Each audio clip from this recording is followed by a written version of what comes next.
आता पाहूया 10च्या 25 महत्त्वाच्या बातम्या। डिसेंबरचे पैसे लाडक्या बहिणींना मिळणार। आधार कार्डमुळे अडचण झालेल्या बहिणींना 4 ते 5 दिवसात डिसेंबरचे पैसे मिळतील। महिला आणि बालकल्याण मंत्री आदिती तटकरेंची माहिती। आमदार आदित्य ठाकरेंचा मुख्यमंत्री देवेंद्र फडणवीस यांना पत्र। राजकीय पोस्टर्स, बॅनर्स आणि होर्डिंग्जवर बंदी घालण्याचं आवाहन। बेकायदा बॅनर न लावण्याचा निर्णय घेण्याची मागणी। मुख्यमंत्री फडणवीसांकडून मेट्रोच्या कामाला गती देण्याचा प्रयत्न। राज्य सरकारकडून राज्यातील विविध मेट्रो प्रकल्पांसाठी निधी मंजूर। मुंबई, ठाणे, पुण्यातील प्रकल्पांसाठी एमएमआरडीएला भरघोस निधी।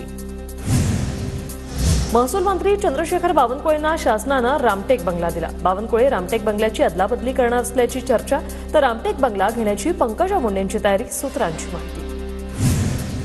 बंगल्यावरून मंत्र्यांनी नाराज होण्याचं कारण नाही, संजय शिरसाटांची प्रतिक्रिया।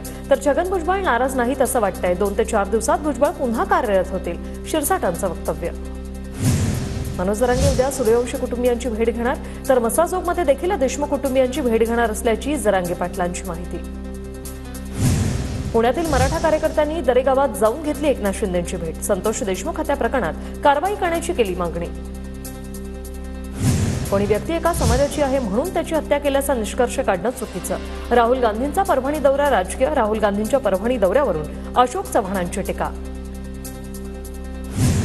नाशिकच्या पालकमंत्री पदावरून महायुतीत रस्सीखेच। मागील कामाचा संदर्भ देत दादा भुसेंकडून पालकमंत्री पदावर दावेदारी, तर सिंहस्थ कुंभमेळ्याच्या पार्श्वभूमीवर गिरीश महाजनांचाही पालकमंत्री पदावर दावा। मी कधीही म्हटलं नाही नाशिकचं पालकमंत्रीपद मला मिळावं। पालकमंत्री पदाबाबत कुठलाही आग्रह नाही, देतील तिथे काम करेल। नाशिकच्या पालकमंत्री पदावर गिरीश महाजनांची प्रतिक्रिया। उपमुख्यमंत्री अजित पवारांनी वित्त आणि नियोजन तसंच राज्य उत्पादन शुल्क विभागाच्या अधिकाऱ्यांची बैठक घेतली। पदभार स्वीकारल्यानंतर अजितदादांकडून मंत्रालयात वरिष्ठ अधिकाऱ्यांसोबत कामकाजाचा आढावा।